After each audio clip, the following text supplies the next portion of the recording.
창세기 10장 본문을 중심으로 민족의 기원과 하나님의 주권이라고 하는 제목으로 말씀을 나누겠습니다.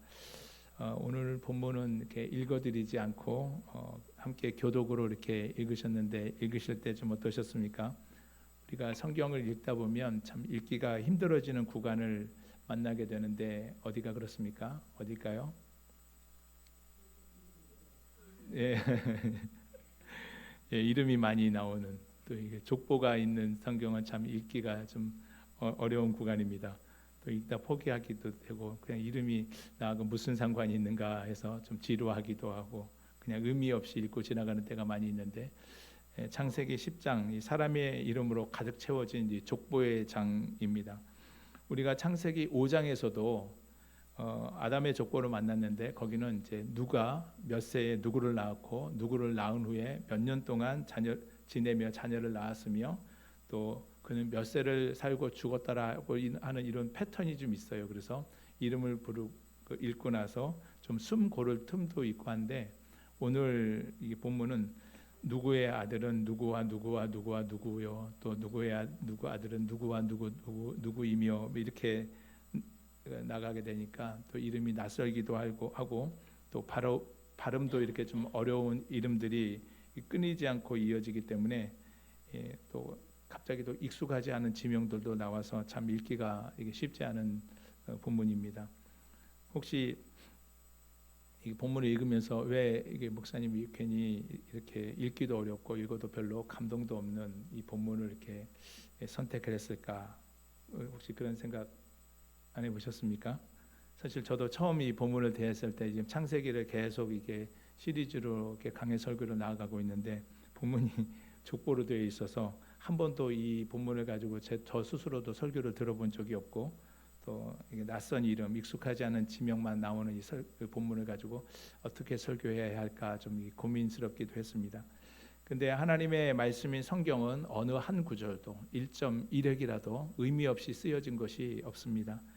우리가 겉으로 보기에 별로 의미 없어 보이는 이 노아의 아들들의 족보 속에도 하나님은 당신의 놀라운 섭리와 계획을 담아 놓으신 줄로 믿으시기 바랍니다. 창세기 10장 본문은 노아의 세 아들과 그의 후손을 통해서 인류가 어떻게 세계로 퍼져 나갔는지를 보여주고 있습니다.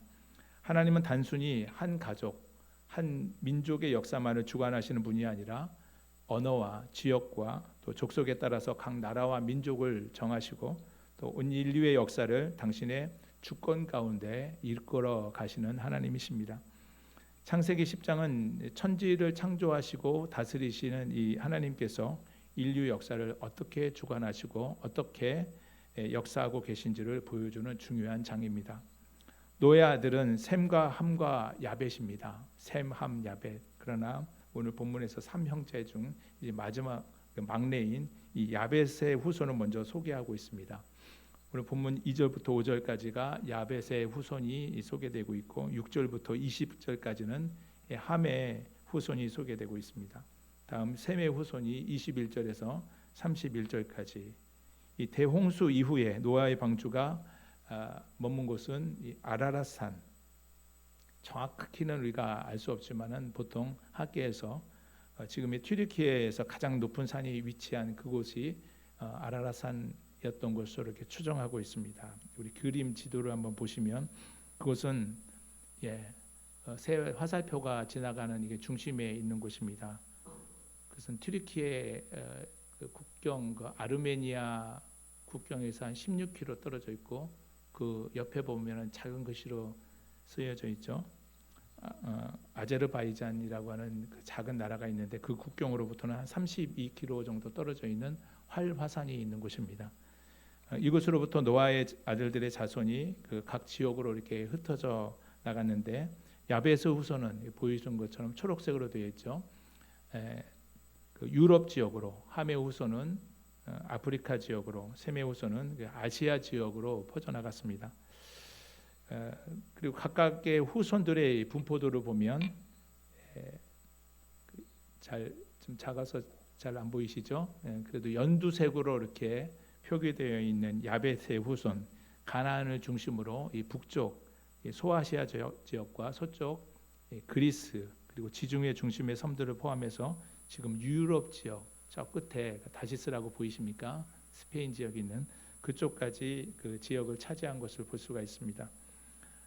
또 보라색으로 쓰여진 그 함의 이제 후손들인데 가나안과 이제 오른쪽 그 유프라테스 강 유역 그리고 남쪽 이집트 나일강을 중심으로 한 그 문명 지역 그리고 아프리카를 포함하여 가장 넓고 광범위한 지역을 차지하고 있는 것을 볼 수 있습니다.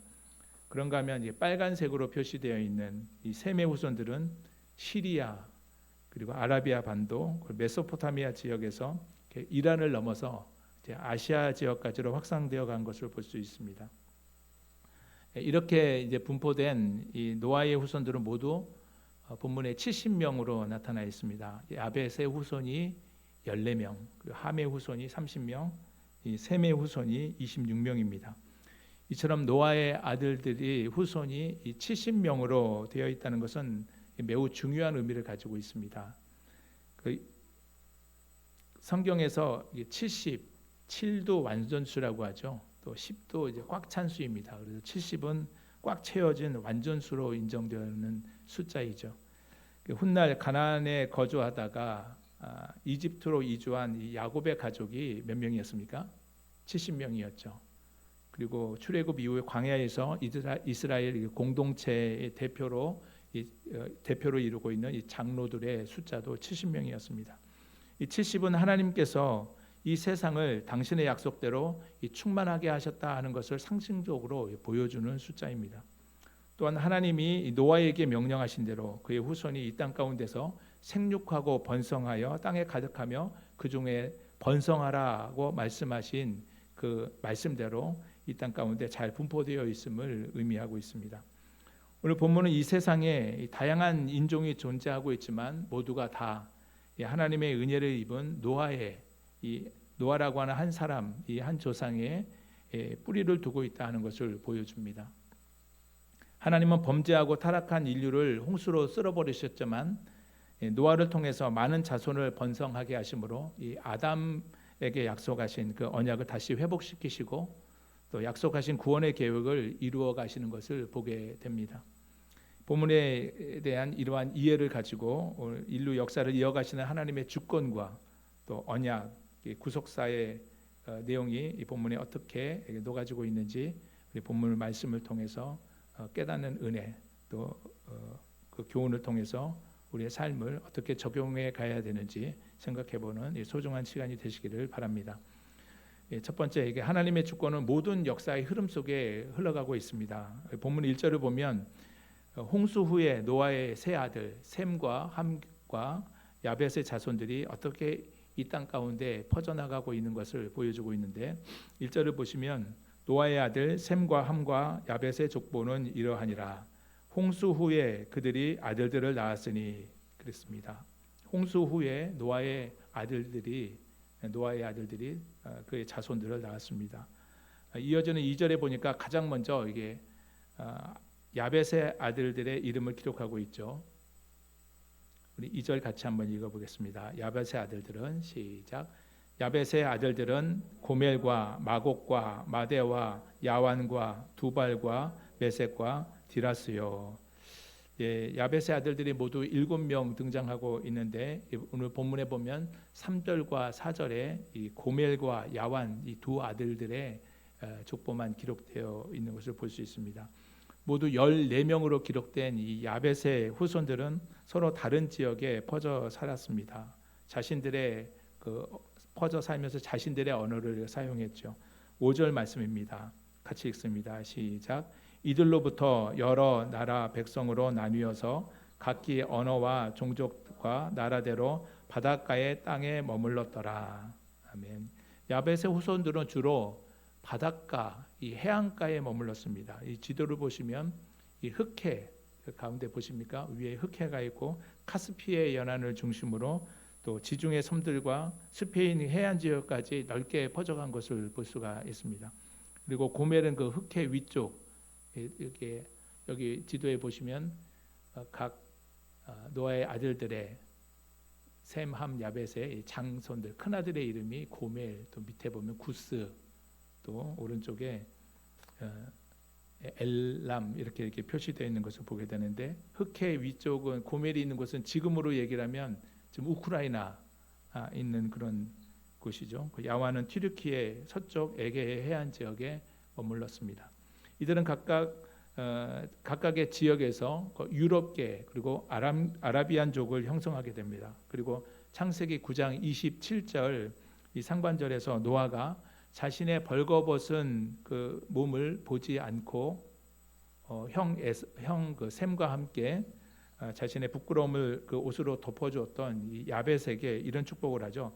셈의 장막에서 살게 될 것이라고 이렇게 축복해 주는데, 이 셈의 야벳의 후손, 오랜 세월 동안 하나님을 잊고 살았던 이 야벳의 후손이 후대에 유럽에도 복음이 전파됨으로써 이 노아의 예언대로 이 셈의 장막에 살게 되는 그런 축복이 그대로 이루어진 것을 이렇게 보게 됩니다. 하나님의 축복과 예언은 인류 역사의 모든 흐름 속에서 하나님의 주권에 의해 하나님의 정하신 때에 반드시 이루어지게 되는 것을 우리가 보게 됩니다. 다음 6절부터 20절에 나타난 이제 함의 후손들 모두 30명이 본문에 나타나고 있는데, 6절에 함의 아들 구스와 또 미스라임, 붓, 가나안의 이름이 기록되어 있습니다. 또 함의 후손들은 어떻게 분포되고 있나 지도를 보시면 아프리카와 아라비아 지역에 주로 거주하고 있습니다.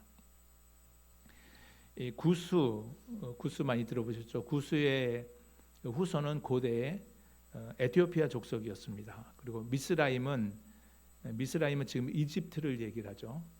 미스라임의 후손은 이집트, 그 붓은 북아프리카 그 위에 있는 그 리비아, 그 가나안의 후손은 가나안 땅에 이제 주로 거주하는 족속들인데, 본문 15절에서 19절까지의 가나안 족속들의 이름들이 자세히 기록되어 있습니다.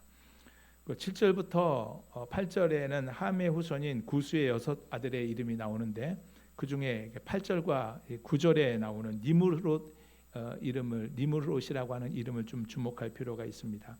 우리 8절부터 9절까지 같이 읽어보겠습니다. 구스가 또 니므롯을 낳았으니 그는 세상의 첫 용사라. 그가 여호와 앞에 용감한 사냥꾼이 되었으므로 속담에 이르기를 아문은 여호와 앞에 니므롯같이 용감한 사냥꾼이로다 하더라. 아멘. 니므롯 이름에는 이 대적자라고 하는 이름의 뜻이 있습니다. 대적자. 니므롯은 자기 후손들을 위해서 강력한 나라를 세웠는데, 그러나 니므롯은 이 대적자라고 하는 그런 이름의 뜻을 갖는 것처럼 하나님의 뜻을 대적하여서 침략과 그 압제로 모든 민족들을 지배했던 아주 당대의 폭군입니다. 그는 세상에서 첫 용사라고 부르는 만큼 용감한 사냥꾼이 되었다고 했습니다. 여기서 니므롯이 사냥꾼이 되었다는 것은 단순히 동물을 사냥하는 그런 일을 넘어서 전쟁을 이용해서 인간을 사냥하는 침략자요 전쟁광이었다 하는 그런 뜻입니다. 우리 또 이어서 10절부터 12절까지 또 읽어보겠습니다. 그의 나라는 그의 나라는 시날 땅의 바벨과 에렉과 악갓과 갈레에서 시작되었으며, 그가 그 땅에서 아수르로 나아가 니느웨와 르호보딜과 갈라와 및 니느웨와 갈라 사이에 레센을 건설하였으니 이는 큰 성읍이라. 아멘. 니므롯의 나라는 그 시날 땅에서 시작되었습니다. 시날 땅은 그 세계 4대 문명 발상지 중 하나인 유프라테스 강 그리고 티그리스 강 사이에 있는 그 메소포타미아 하류 지역을 말합니다. 오늘날 이제 이라크 지역이죠. 이라크고 과거 성경 시대에는 우리가 잘 아는 바벨론 제국이 속한 도시였습니다. 니므롯은 계속 침략 전쟁을 통해서 그 위 아수르로도 나아가 니느웨 성을 건축했습니다.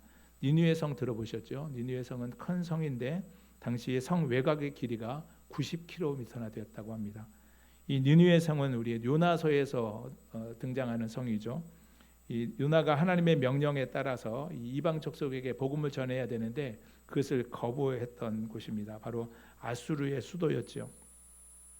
요나서 3장 3절에 보면 이 느니웨 성은 사흘 동안이나 걸을 만큼 하나님 앞에 큰 성이었다라고 이렇게 기록되어 있습니다. 이처럼 니므롯이 세운 이 나라와 도시는 훗날 이스라엘을 괴롭히는 이 대적하는 그런 나라 민족이 되었습니다. 니므롯은 자기의 이름으로 이 속담이 만들어질 만큼 하나님 앞에서 자기의 힘만 믿고 폭력을 일삼는 이 압제자의 대명사가 되었습니다. 다음 13절, 14절은 함의 둘째 아들 미스라임의 아들 7명의 이름이 나오는데 대부분 이집트 지역에 분포했습니다. 8절 하반절에 나온 대로 기슬루힘은 블레셋의 조상이 되었다. 가슬루힘의 후손이 바로 블레셋이죠. 블레셋은 이 지중해 남동쪽 해안을 따라서 거주했는데 우리가 요즘 가사라고 들어보셨습니까? 가자 지구라고 하죠. 요즘 성경에는 가사라가 나왔는데 가자 지구. 그 훗날 이스라엘의 강력한 적대 대적이 되었습니다. 지금의 이제 팔레스타인이죠. 팔레스타인이 있는 곳입니다. 다음 15절부터 18절까지 함의 넷째 아들 가나안의 후손 11명의 이름이 나옵니다. 같이 읽어보겠습니다. 가나안은 시작. 가나안은 장자 시돈과 헷을 낳고 또 여부스 족속과 아모리 족속과 기르가스 족속과 히위 족속과 알가 족속과 신 족속과 아르와 족속과 스말 족속과 하맛 족속을 낳았더니 이후로 가나안 자손의 족속이 흩어져 나갔더라. 아멘. 이 시돈과 헷 족속은 이 지중해 해안 위쪽에 있죠. 그리고 가나안 지역에 거주했던 이 9 족속의 이름이 나열되고 있는데 하나님은 이들 가나안 족속이 거주하던 이 지역 그리고 시돈부터 그랄 지역 가사까지 소돔과 밑에 있는 고모라, 아드마, 스보임 그리고 라사까지 다 이 모든 땅을 결국 이스라엘 자손에게 넘겨준 것을 보게 됩니다. 이 함의 후손들의 역사를 보면 하나님의 저주가 어떻게 그들에게 임했는지를 알게 되죠. 그의 후손들 중에는 그 이스라엘의 큰 적들이 많았고 또 이스라엘에게 큰 고통을 안겨 주었습니다. 그러나 결국 하나님이 그들을 모두를 물리쳐 주셨고 특별히 이 가나안의 후손을 가나안을 이스라엘 백성들에게 넘겨 주심으로써 창세기 9장 25절에서 노아가 가나안은 저주를 받아 그 형제들의 종들의 종이 되기를 원하노라 한 예언이 그대로 된 것을 보게 됩니다. 하나님의 뜻에서 멀어진 이 함의 자손들은 한때 누렸던 그 번성함이 오래 가지 못했죠. 그 세력이 쇠약해진 것을 보면 인간의 모든 도모가 하나님의 섭리를 넘어설 수 없다 하는 것을 우리가 분명히 알게 됩니다. 우리 20절을 보면 이들은 함의 자손이라 각기 족속과 언어와 지방과 나라대로였더라라고 말하고 있습니다. 이 지금까지 알아본 바와 같이 이 함의 후손들 역시 각 족속과 언어와 지방과 나라대로 퍼져간 것을 알 수 있습니다. 다음 마지막 21절에서 29절에 셈의 후손의 명단이 나오는데 모두 26명입니다. 본래 셈은 노아의 장자이죠. 그래서 보통 보면 장자, 차자, 막내 이렇게 이어져 가야 옳을 텐데 우리 본문에서 보니까 후손들의 그 명단이 족보의 가장 셈의 장자의 족보 후손들이 셈의 노아의 족보의 가장 마지막에 이렇게 배치되어 있는 것을 보게 됩니다. 왜 셈, 함, 야벳 순으로 하지 않고 야벳, 함, 셈 순으로 이렇게 기록했을까요? 그것은 향후에 셈의 후손들이 이 구속의 역사의 주역이 될 것이기 때문이었습니다. 이 창세기에서는 그 선택받은 자의 계보가 항상 뒤에 나오는 것 특징이 있는 것을 우리가 볼 수 있습니다. 하나님은 창세기 3장 15절에서 아담에게 약속하신 여자의 후손이 바로 예수 그리스도가 이 셈의 족보를 통해서 나올 것을 말씀해 주는 것이죠. 이 선민 이스라엘의 혈통을 보면 아담, 또 셋, 노아, 셈 그리고 오늘 본문에 나오는 이제 에벨, 아브라함, 다윗 그리고 예수 그리스도까지 이렇게 이어지게 되는 것을 봅니다. 그러면 보시면 이제 셈의 후손들은 오늘날 이란에서 메소포타미아 지역 그리고 아라비아 반도에 이르는 지역을 차지하고 있는 것을 볼 수 있습니다. 셈의 족속을 보겠습니다. 우리 21절, 22절을 같이 읽겠습니다. 셈은 시작. 셈은 에벨 온 자손의 조상이요 야벳의 형이라. 그에게도 자녀가 출생하였으니 셈의 아들은 엘람과 아수르와 아르박삿과 룻과 아람이요. 네. 셈의 아들들은 그 22절에 나온 엘람, 아수르, 아르박삿, 룻과 아람입니다. 그런데 21절에서 보니까 셈은 에벨 온 자손의 조상이다 이렇게 했습니다. 에벨은 셈의 아들 아르박삿을 통해 이어지는 셈의 증손입니다. 4대이죠. 21절에 셈의 4대 손인 이 에벨의 이름이 먼저 등장하고 있습니다. 이 에벨이 하나님의 이끄시는 이 구속사의 줄기를 이어가고 있다는 뜻이 되겠죠. 24절에 보면 이 성경이 셈의 5 아들 중에 이 아르박삿에게 집중하는 것을 보게 됩니다. 아르박삿은 셀라를 낳고 셀라는 에벨을 낳았으며 그랬죠. 이 에벨이 나왔습니다. 구약에서 하나님의 선택받은 민족, 우리가 구약에서 하나님의 선택하신 민족을 부를 때 무슨 민족이라고 하죠? 히브리 민족 그래야죠. 히브리 민족. 이 에벨이라는 단어가 이 히브리라고 하는 이름과 매우 관련이 있습니다. 이 에벨과 히브리 그 이름의 어근이 같습니다. 그러니까 건너오다 또는 건너가다는 그런 뜻을 가지고 있는데, 그리고 또 저쪽 기슭이라는 그런 의미도 내포하고 있습니다. 그러니까 본래 히브리 민족의 조상이 누구죠? 나중에 우리가 나올 12장에서 이렇게 만나게 될 아브라함입니다. 아브라함이 어디서 있었습니까? 유프라테스 강, 티그리스 강 건너쪽에 살고 있었죠. 갈대아 우르라고 하는 그곳에서 하나님이 아브라함을 부르시니 그 순종해서 본토 친척 아비 집을 떠나서 그 집을 떠나서 가나안을 향해서 건너옴으로써 건너온 자라고 하는 이름의 뜻이 가진 히브리라고 하는 별명을 갖게 된 것입니다. 그래서 히브리 민족 하면 저쪽 건너편에서 또 유브라테스 강 건너편에서 건너온 자들이라고 하는 그런 의미인 것이죠.